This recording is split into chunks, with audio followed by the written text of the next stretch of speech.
In this lesson, we will learn about angles and angle bisectors. You will need your book and we're going to be on page 45. In lesson 4-2, we're going to learn how to apply the angle addition postulate to find angle measures. So that's the first big idea, angle addition postulate.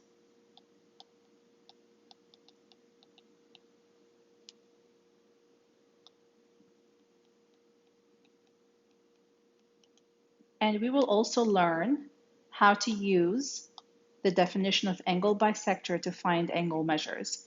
So the second big idea is to use the definition of an angle bisector.